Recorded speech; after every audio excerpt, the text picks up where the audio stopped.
How's it going, everybody? I am James, and this is going to be another mental health minute, taking some time for our mental health. Today, I'm going to be reading an article on a doctor by the name of Marvin G. Niddle, who was helping a patient suffering from multiple personality disorder. We're just going to read this article and hopefully we'll be able to glean information from it that might be able to help ourselves or somebody that we know with this disorder. So let's go ahead and get right into it.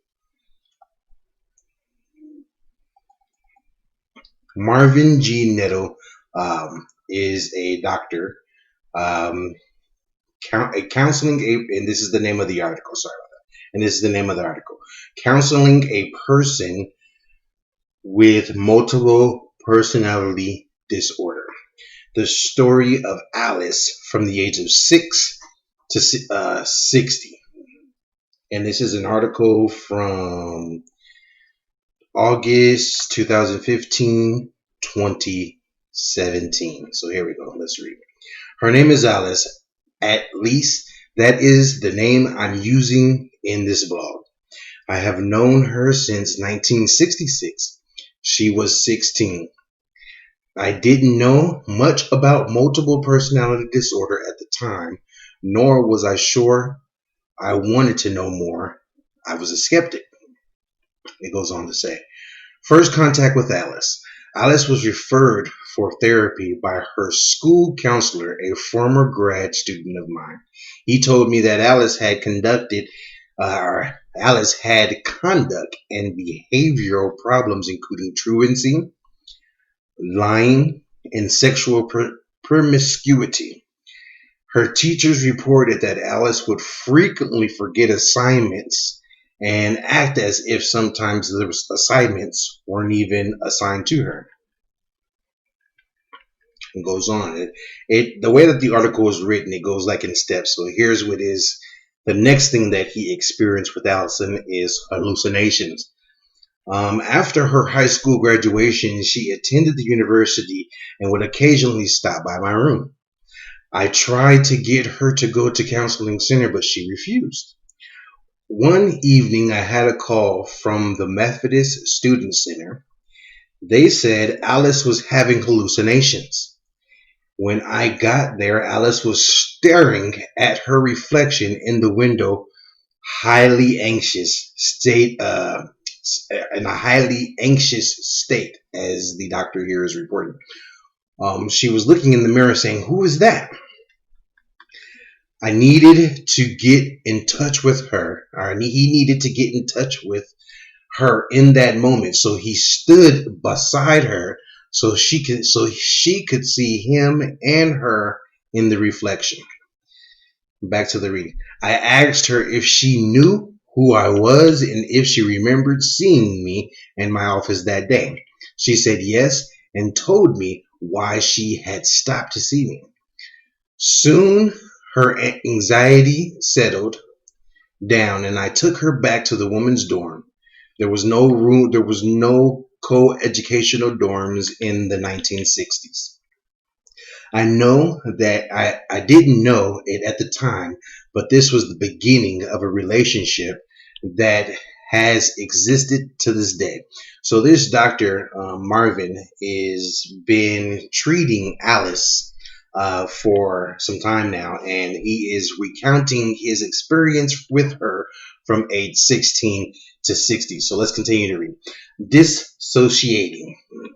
Dissociation is thought to be a coping mechanism where the person literally disassociates herself from a situation or experience that is too violent, traumatic, or painful to assimilate with her conscious self. It is believed that this disassociation is a defense against severe childhood trauma. Some argue disassociation does not happen. However, my experience with Alice suggests to me that disassociation identity disorder is real. Have you ever experienced that? Do you know anybody or been around anybody who you believe has been experiencing this, where they have had a traumatic experience in their life and they have not grown past that. And when something triggers that in their mind, they regress back or they go forward into a more dominant person or a more um, they try to be the intimidator instead of being the intimidatee. Let's continue to risk. One evening during therapy, I decided we should talk about trust and risk. Alice told me it is very difficult for me to trust anyone. I asked, what would need to happen for you to trust? She, she pondered and answered, I think I would need to change, but I don't know how. I'm afraid. Trust is a difficult thing, and the way that the doctor here tries to give her a tool, I think is very cool. So let's go ahead and continue to read. As I told Alice, some people learn to trust by sharing a secret. I believe, Alice, that risk is the most important four-letter word in our vocabulary.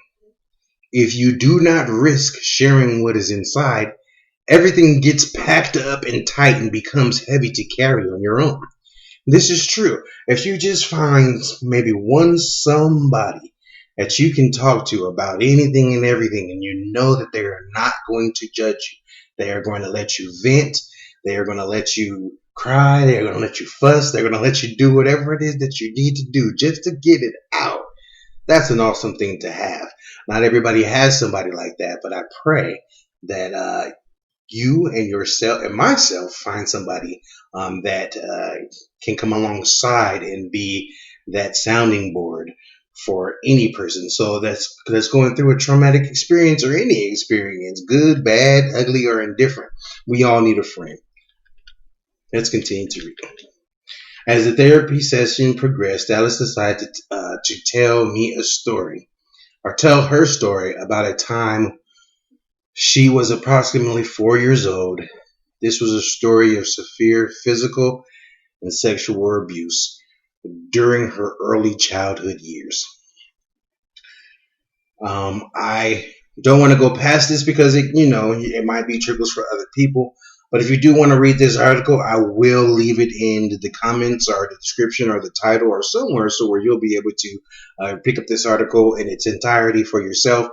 I just wanted to give you guys something to think about, something to kick around. If you know somebody like this who is going like this and you see them in a crisis state, or you are in a crisis state, at the bottom of the screen there is the National Crisis Hotline number, which is 1-800-273 8255. It's right there on the bottom of the screen.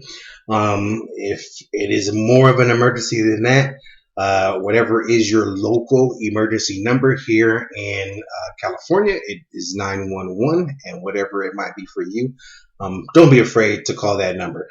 Reach out to somebody before you decide to do anything drastic. And above, as it says, you are worth everything. If nobody has told you that, I've said it right now. It's just up for you to believe it. So with that, you guys be blessed. This has been a Mental Minute. I am James. Y'all be blessed. Peace.